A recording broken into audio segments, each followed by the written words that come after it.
Hey, welcome back to Connections Break Barriers. This is a special conversation series brought to you by the MBA programs at Kennesaw State University. Today, I'm really excited to be speaking with Dr. Eloisa Klementich.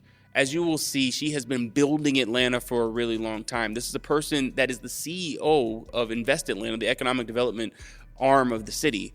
But she's also a person that is a master networker. So we're going to talk about what's happening in Atlanta, both now and in the future. But we're also going to discuss how she builds and maintains relationships. You're going to hear from one of the true masters of maintaining relationships in the city. Really excited about this conversation. Hope you enjoy.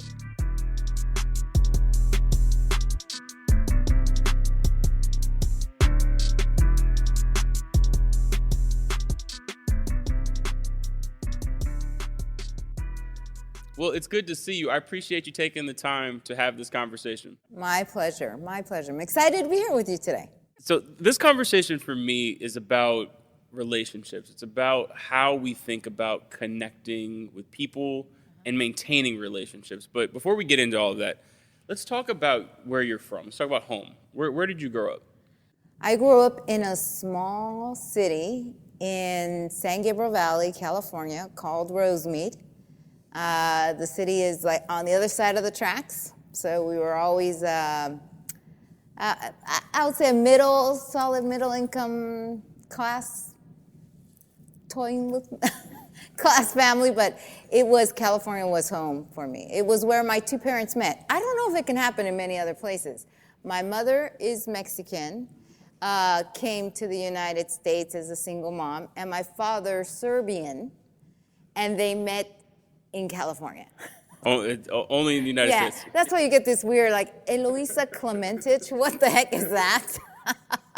So, like, growing up, like, going back to the neighborhood that you grew up in, do you feel like did you have a lot of strong relationships in your neighborhood, or was it more just centered around family? In my example, we moved a lot, and I had more family time than I did community time, but what was your experience?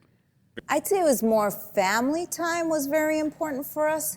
But with that said, my mom really pushed us to be involved in sports. So this is my one claim to fame. Okay. I was the first girl to play in the Little League Baseball. It was myself, Maya, and Jennifer. We were the three because each of us grew up with only boys, so we were pretty good. But they made us, I remember telling my Mom, I really want to play. And she's like, oh no, the closest I can get you is to be a cheerleader. So I was a cheerleader until they opened it up. And I must say for the record, I played third base. I was pretty good. That's amazing. I played. But anyways, that was so the networks I did make with the friends in my sports community were really strong.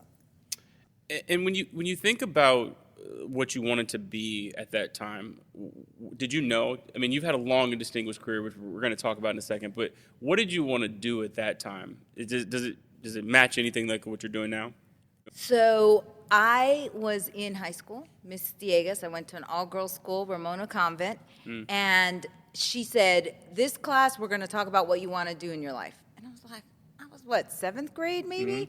I was like, I have no clue what I want to do in my life. And she said, okay, what do you like to do? And she made us write it down. Wow. And I said, I want to make a difference. I want to speak different languages, and I love to work with people. Wow. So yes, I'm doing what I love. That's amazing. Okay, fast forward a little bit. Your first job, where was it? My first And how did you get it? My first job was at Big Five Sporting Goods. Oh, Do you okay, remember that's a classic. Yeah, absolutely. So I was taking classes at UCLA. Well, let me just temper the first paid job because my dad had a body shop, so I was the de facto receptionist. So my first real paid job was at Big Five. I was taking classes at UCLA and looked around and said, I need somewhere close to school. And so I literally went in and filled out an application and got the job. Did you feel like you were making good relationships with your colleagues then? Anybody that you're Not really. Not on that first job. It really was seen for me. It was go to school, kind of work, go to school, go home. And so it was really to survive. It was my gas money. And what about on campus? Like, were relationships being formed there? I had amazing relationships with high school. My high school years were amazing. Wow. Being at an all-girls school, I love it. I love I love my men, I love my husband, I love my father, but yeah, sometimes you guys get in the way. And so being able to focus on just women was very important to me. So I had the best years of my life in high school. When I got to college, I kind of my aha or my bubble burst, and I realized that it was very expensive for my parents to pay. And so I took more classes than I could so that I could graduate in 3 years. So I have, because it was too expensive. My parents had to sell a house that they owned so I could go to school. And that's where it kind of went like, whoa, this is expensive. So I did my part, which was graduate in 3 years. So high school, college, not as much good relationship as I did in high school. And I still talk to them, by the way. Really? Wow. Yep, Katrina and Lawyer, we've been friends since kindergarten. That's amazing. Like so we moved around a lot growing up, and that is one of the things that I wish that I would have had. Right? I don't have any long-term friends in that way. Some folks, but it's been very difficult to maintain those relationships, which is part of the reason why this conversation is inspiring to me. So, okay, fast forward. I imagine you move on from Big Five with respect. What was the next opportunity that you took? I have to tell you this. When I remember going to my boss and saying, hey, can I get a little recommendation? He literally took a piece of paper from a notebook and wrote it down and signed it. I was like, so I had to go to my computer and type it and put that one behind. So you're recommended. Yeah. Here you go. That was horrible. But anyways. So what was the next big opportunity when you really started to move, I guess, in the direction of your career? So at the time, I graduated from college and decided I graduated political studies, international affairs. And I thought, if I'm international affairs, you're going to have some international experience. Mm-hmm. So back up to where I'm from, I had two options. I go to Serbia, which is where my dad's from and had family, and I had relations with my family, or do I go to Mexico? Well, at the time, Serbia was under a civil war, not an option. Yeah. So I went to Mexico, and I got my real first job in Mexico. And I have to tell you, I speak Spanish, but I only spoke Spanish, not in the house, because my dad and my mom both didn't speak Spanish. My mom did, but my dad didn't. So the common language was English. Yeah. So if it wasn't for my first boyfriend, I probably would have not learned Spanish. Wow. So by the time I go to Mexico to get this job, I was like looking for jobs, and I remember seeing one. It had agente de tráfico, traffic.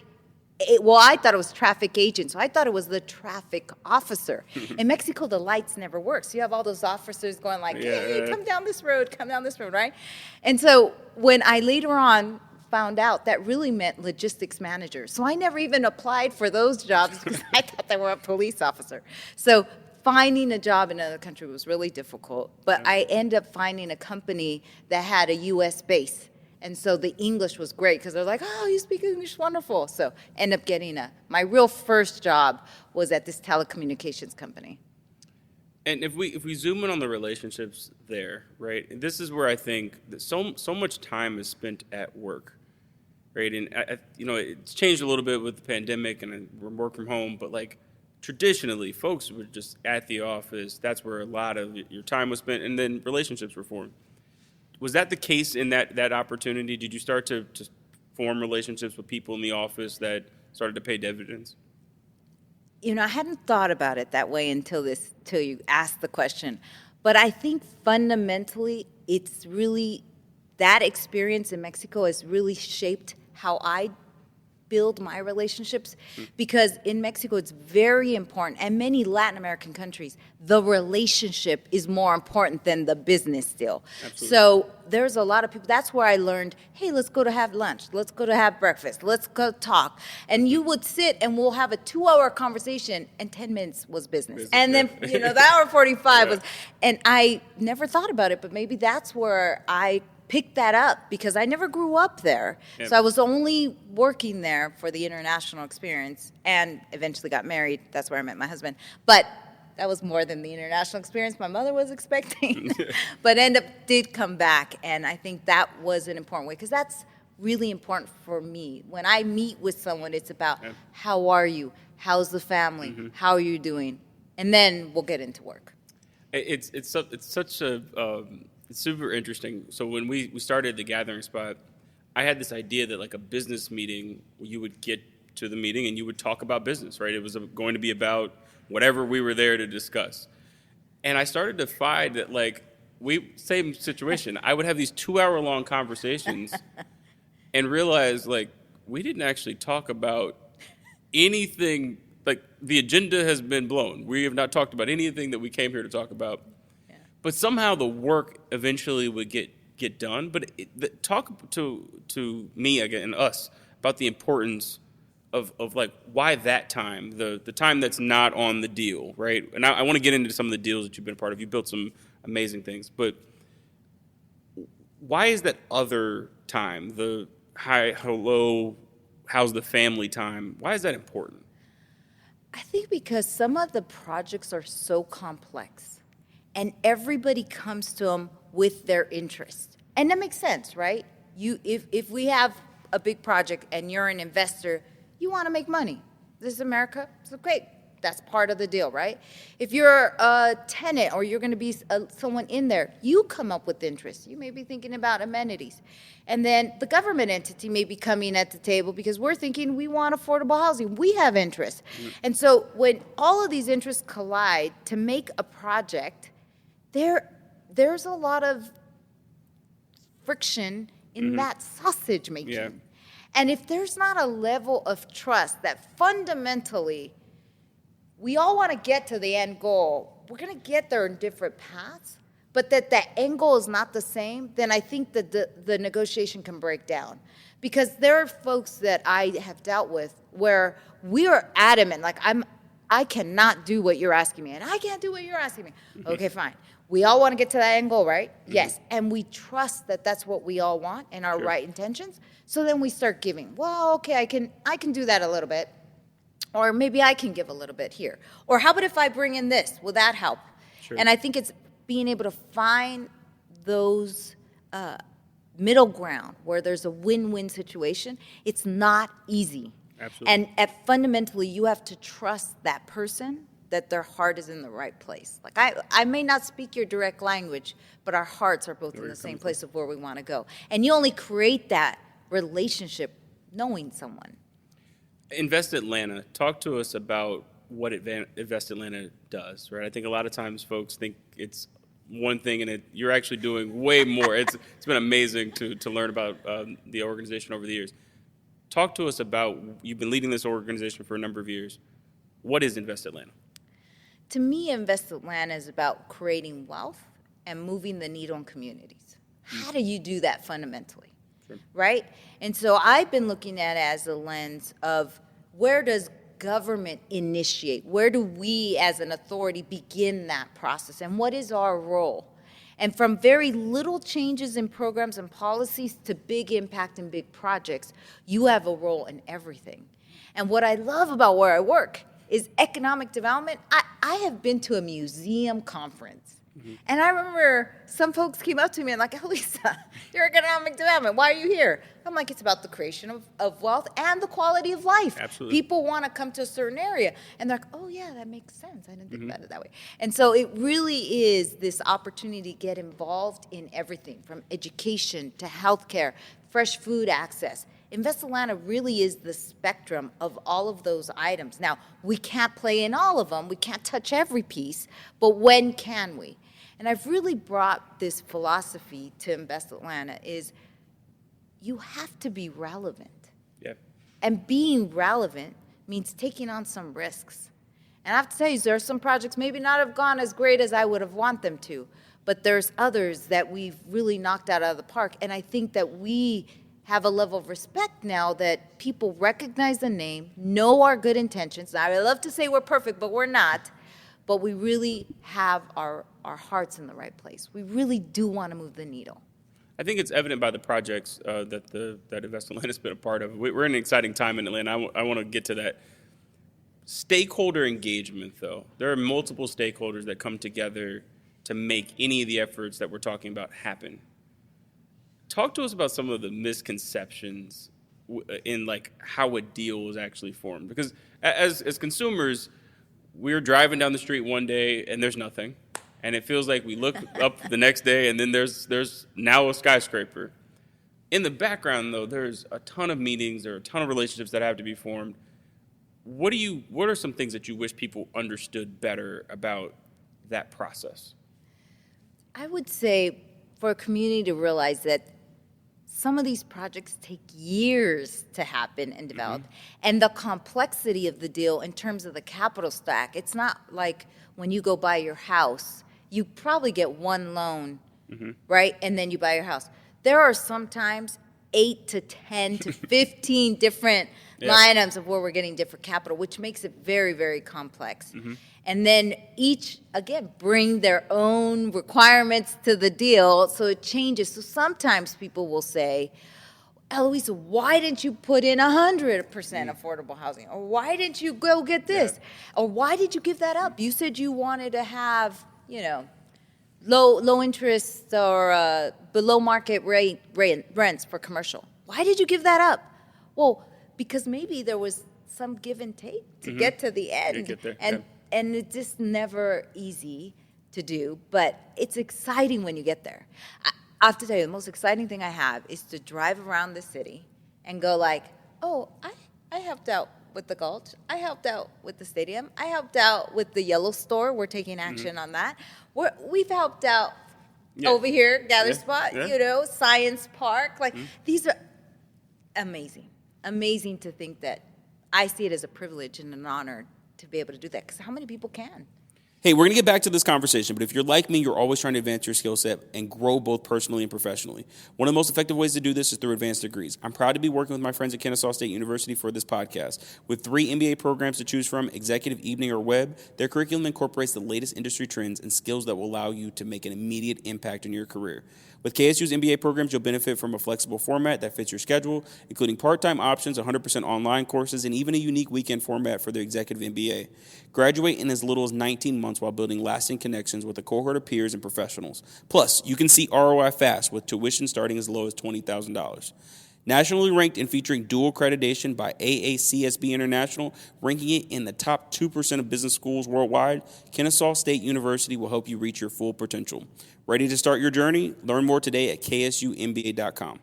To talk quickly, though, about the people that are involved in these efforts, I imagine there's been a time where you're really close and you need to get a deal done, and there's one person that needs a little bit of this and another that needs a little bit of that to get it there. One thing that I have found, and fact check me on this, is that a lot of times to get across the finish line, folks have known each other beyond that moment. This is normally not the first time that they've met, or a lot of times not even the first time they've been in business together. Yeah. Is that true or false? Or do you find that most of the things that we're doing in the city require 5, 10, 20, 30 years of opportunities for folks to get to know one another? Yeah. Or have you seen deals where it's a handshake and love at first sight? So I'm going to tell you a little bit of my experience, me personally. So I always like to say I'm a fish. I'm this little fish. And when I worked in LA, because I worked for the mayor's office in LA, I worked for a city council member, I worked for an assembly member, I always felt like I was in this fish and this was the pond. Yeah. Right? Then I moved to DC and I had the opportunity to work with the US EDA and Department of Commerce. Again, little fish. Huge pond. Huge pond. I got to Atlanta. Little fish, small pond. Right? Yeah. So all of a sudden, I started to meet everyone. And I have to tell you, there are times it gets unlocked. I'll just say, hey, Frank, do you have a second? Can I call you? Or, hey, Clyde, do you have a second? I have this issue. Like, literally, it's a phone call, if not a 2 phone call, or someone knows someone that connects you to someone, and you can figure it out. And that's why in Atlanta, I at least, or maybe it's a little bit of a combination of me little fish, and professional where you are in your professional life. But I just feel like I could get on the phone right away and call people. And I always do tell people, in Atlanta, you're a small, big city. So just like you can move things. Sure. Not that we gossip, but like telephone. You remember the game Telephone? Like it starts off with one thing and then it gets to 5 people and it's completely different. I was like, just give me the benefit to call me and say, did you really do that? Yeah. And then I could say, yes, but let me tell you why. And then you're like, oh. Or you may go like, no, that's completely wrong. That's not even close to what happened. I call it the phone call test, right? And it's something that I think about a lot. When my name comes up on someone's phone or my name comes across someone's email, what is the first thing that they think about when they see my name? And I'm sure we all can relate to this experience where sometimes you'll see a name come up on your phone and you're like, oh no, why are they calling me? Yeah. And then other times, like, you see a name and you're like, oh, I know this person is about to, like, there's a reason why they're calling me. Right. What, for folks that you're calling, right, what do you hope that people know when your name comes across their phone? What feeling do you hope that they have? Excitement. I really do love this work. I'm calling you because I need you, or I want to give you a heads up. I really try to ensure that I'm not going to cause any issues or troubles. I may call you and just say, all right, I made a mistake. Heads up, it's coming your way. Just give people a heads up. I think that's out of a common courtesy to just give them a heads up. Don't get them caught off guard. I think that's one way to respect the relationship. Sure. And then if we have issues, I'll do the same. Hey, I heard you did this. Is that true? Right? And if so, tell me why.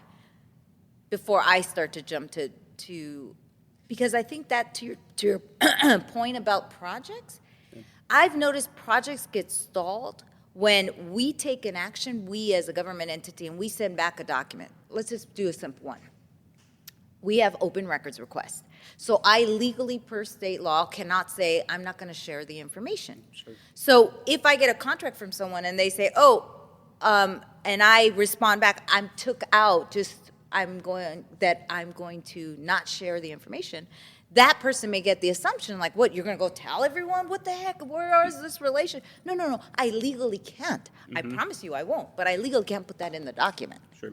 So I think understanding sometimes where someone comes from can help to prevent or sometimes put color into just live a little bit in my world for a sec. You don't have to agree with me, but live in my world, understand where I'm coming from, and then if you don't like it, let's find a solution together that we can pursue. And I think that's key to the relationship.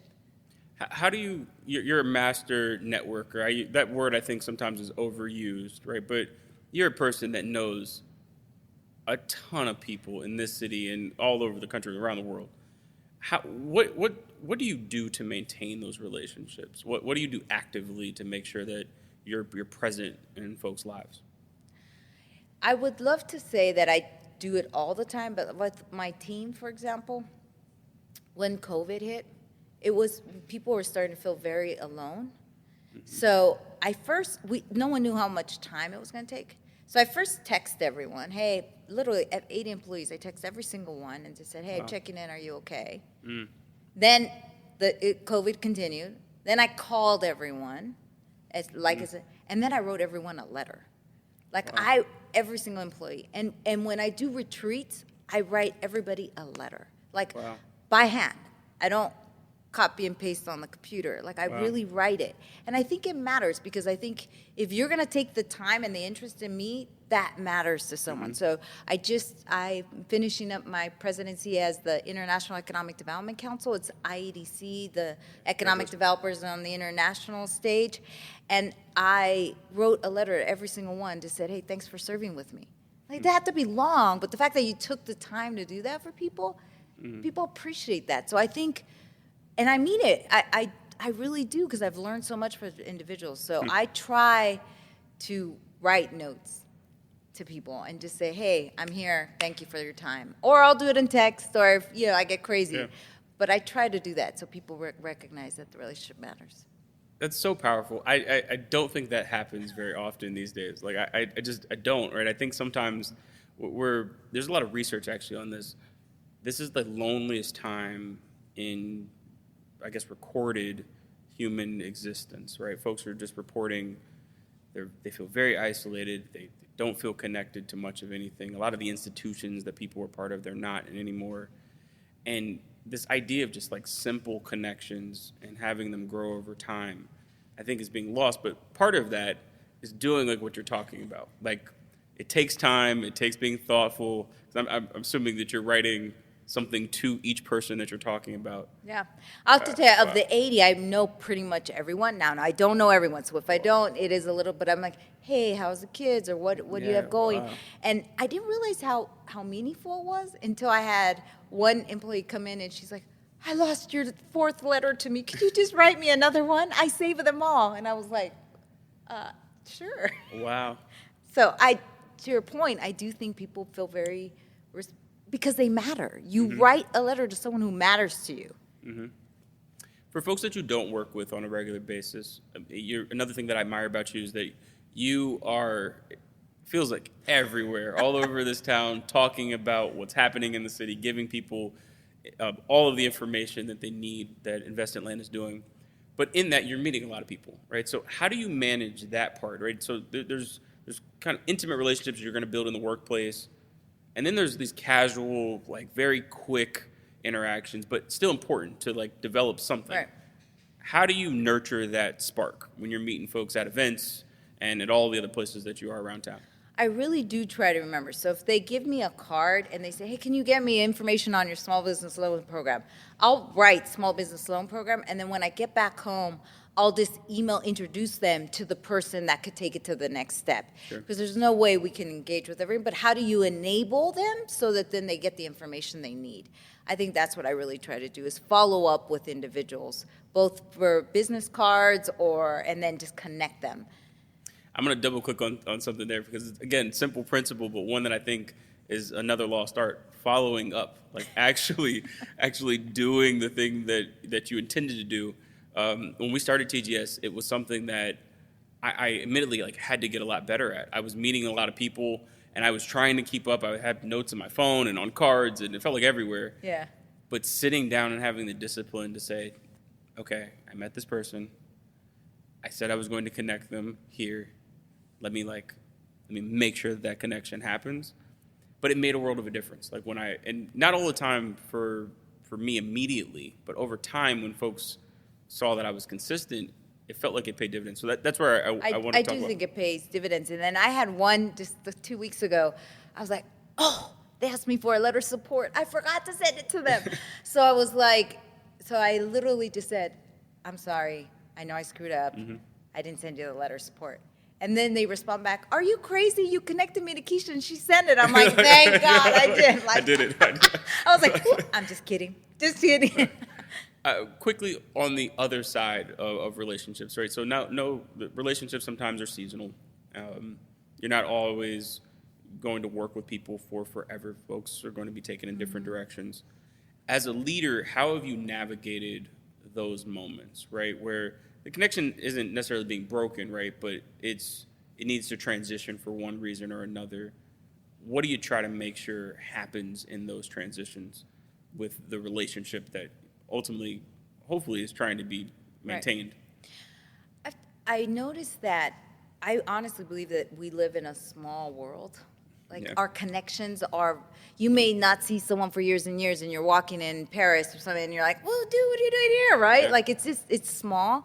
So you never know what comes. And I think fundamentally, I believe what comes around goes around. So if I'm going to not treat you and give you the time that I have when I'm with you, then maybe not you, but someone else can do the same to me. And so I really try to ensure that in the moment that I have and in that opportunity that we're engaging, we're listening, we're part of, so that then maybe it goes a year I don't see you. But when I come back and see you, it's like, hey, how are you? Big hug, I'm sorry. I've been busy too, blah, blah, blah. But it's that sincerity, and they feel that you really do care, because I do think people feel it. You can't hide. I mean, unless you're really good, but sincerity is felt here, and you see it and you feel it, and you know that someone's being real with you. And you know there's sometimes you're like, that person's not being real with me. And I think that's super exciting, that if you do that, then even though there may be a lull and you're not seeing each other on a day-to-day, that when you do, it's embraced and followed up and hugged because you feel that person. Do you think that those characteristics are more important than talent? Because if we use the example of a deal, there may be someone that's super talented at the skill set, but they're not good at any of those things that you mentioned. They can't. They're not sincere. They don't really care about the folks that are around. I'm imagining that you've seen that the folks that can inspire those sort of feelings, that gets them a little bit further than maybe even like the super talented folks. True or false? For Eloisa, I'll tell you, for me, it's been tough. I mean, I've come to a crossroads where I had to make a decision. So let me give you an example. I applied for 5 CEO positions of an economic development agency. 5. Wow. I got 4 no's, 4. And I would look back, and everyone who beat me out was not as educated, but I have like my bachelor's degree, 3 masters, a doctorate degree, I'm certified, but like overkill. Got it, I understand. And then you look, and they don't have that experience, and they didn't have experience as much as I did. And I was like, what is it? So I remember one day after the 4th interview, I came back to my husband, and I was like, okay, so what I'm gonna do? I'm gonna cut my hair short, so I look a little bit more like a guy, and I swear I'm not gonna smile. Like, just make sure, because I smile a lot, I can't help it, right? I was like, I'm not gonna smile, and I'm gonna wear pants to the interview. And he looked at me, and this is one time I really love my husband. He looked at me and goes, are you crazy? Don't change who you are fundamentally for this job. If they don't like you, tough luck. And then it's a tough place to be in, because someone who's happy and very, I'm always like, kumbaya, teamwork, let's do it. It's hard sometimes when you have someone on the other side who's a business person who is very cut and dry to see you seriously. So I do try to ebb and flow a little bit, but this is just who I am. The cup will always be half full. So I would say that if that's the person who's a lot drier, I still think they could be successful, but they're going to have to give, just like the person who's very optimistic is going to have to give, so we can meet each other in a safe place in the middle somewhere where they feel comfortable. Because at the end of the day, I do think that people like to do business with who they like. Absolutely. And they want to be together. So I think that does matter in the relationship of the business. So a little business. Let's talk about Atlanta. Okay. What are you excited about when you look at the future of the city, where you have one of the best roles in being able to you're constantly talking about our future. What is exciting about this moment? If you think about what is happening downtown within a 1-mile radius, you see that nowhere else in the country today. This is real. And this is not pie in the sky dreaming. All of these projects are funded. And I can walk you through from Civic Center, Atlanta Housing, and their leadership, down to the Stitch with Central Atlanta Projects, which is going to cap the connector. Absolutely. Then we come down to Underground. They've announced their new housing. Then you have us across the street at 2 Peachtree. Then you have South Downtown with David Cummings. And then you cross over the bridge and you're at the Gulch. Not only, if you put all those together, that is a $22 billion economic impact to the city of Atlanta within 1 mile. We've never had that. But what also is super exciting is I'm involved in each of those in some sort of way. And I'm like, God, that's so exciting. No, I think that this city, I'm biased, but I think this city is going to, it's really important right now. I argue all the time that it's one of the most important cities in the country. But we have so much opportunity left on the table, right? We have so many things that we're building. I've seen some of the information about how many new folks are expected to move to the city and to the region. Yeah, almost double. Almost double. And then if you go to other parts of the city, right? Midtown, huge opportunity. You see all those cranes in Midtown? Buckhead's making some investments as well in that part of town. So I think with the excitement, there are some real issues we got to deal with. So we have to look those up, kind of look under your hood and figure out where you're going to have to focus. And affordable housing is going to be important. We got to think about how we ensure. I don't necessarily think gentrification is a bad word. I think bringing new people into communities is good, new ideas, new thoughts, et cetera, is good. It's that displacement you don't want. People shouldn't feel forced to move. So what are we doing to very much focus on what's real? And we have programs and policies in place to try to deal with some of that. And I think as long as you see because everybody wants to live in a beautiful place. Everybody deserves to have a best school and a grocery store and a job and everything close.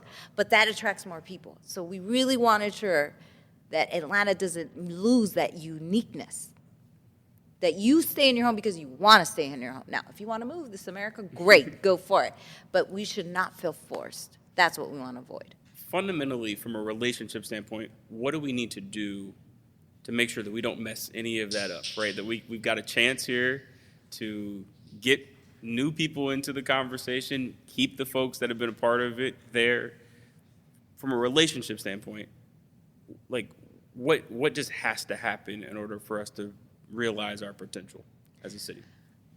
I think recognizing those that have been here for years and years, that are part of the Atlanta quilt, the makeup, the amazingness, Yes. and how do we ensure both on business legacy, which we now have a program for, residential legacy as well, and think about specifically our seniors, our head of household, our disabled, how are we ensuring they're okay? And then once we have and we understand they're okay, then you begin the new projects you're doing, which will then attract more people. Because that was a lesson learned for me. That was a personal aha. When I went back, when I got here to Atlanta, I went to the West Side and I pulled out how much Invest Atlanta had invested. We had done over $20 million. And I'm like, where? I couldn't see it, right? And I think my colleagues were very well intentioned and said, oh, let's focus on housing. Don't get me wrong, housing is crucial. There's no question about that, right? But you cannot just focus on housing. You have to, and then it was reiterated to me because I went to a community meeting, and I remember this person, they came up to me and they said, Eloisa, we don't live compartmentalized lives. Don't give me a compartmentalized solution. Man, look, I still remember, and this has been, 15 years later? Wow. And he was right. Because we need to think about, okay, yes, we get you a home, but how do we get you a job? How do you get a better job? Do you need daycare? Do you need access to fresh food? You need education.